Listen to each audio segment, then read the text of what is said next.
All right, so just a review of some of the things we went over the other day.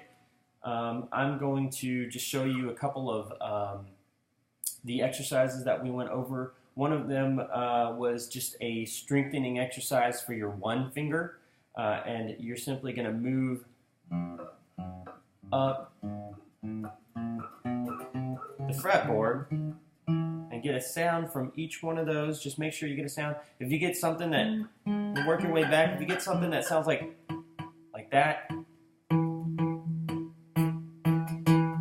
then you really want to adjust your finger, put it right in between the two frets. See the two frets here? Right in between is where you want it. And you get a good sound. And just kind of work slow at first and then see if you can get a little bit faster. Go. But you want to hear each and every one of those notes. So just start slow and then work your way up.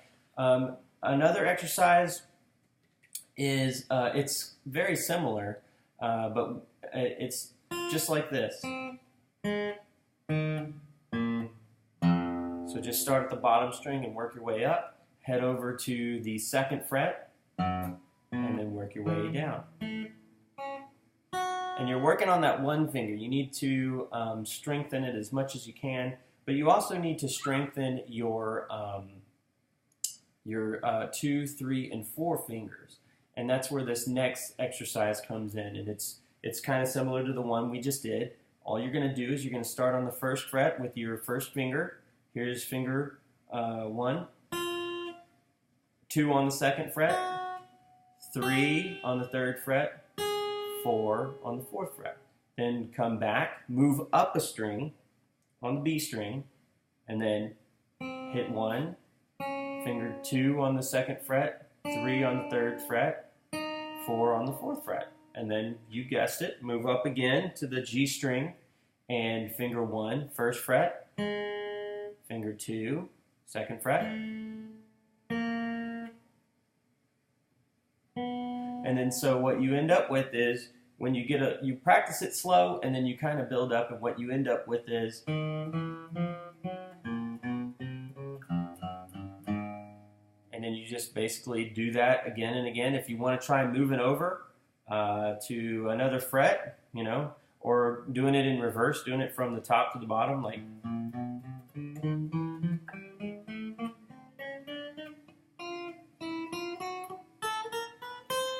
And get as many of those notes in there as you can.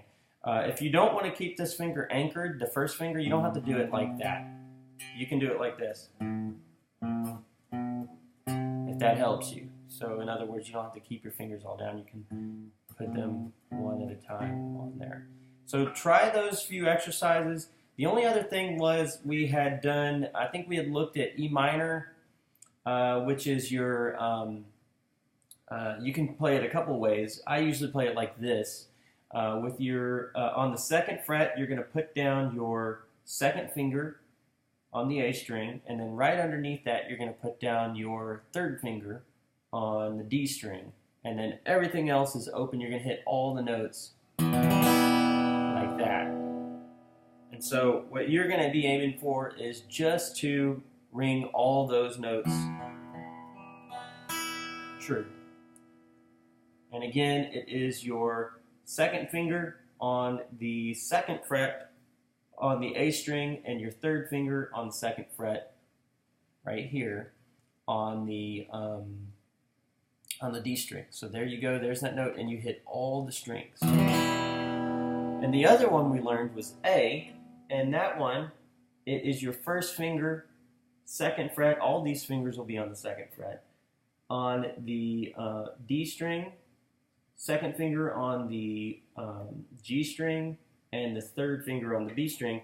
And this one's kind of similar to E minor, but you are not going to hit that top string. You don't want to hit that one. You're going to start with the second A string, and this is the note A. And you're just going to go through, and you're going to make sure that all of them are ringing true. Okay? So there's a couple of things to work on. Keep at it, practice hard, and practice every day, and I'll see you again next week.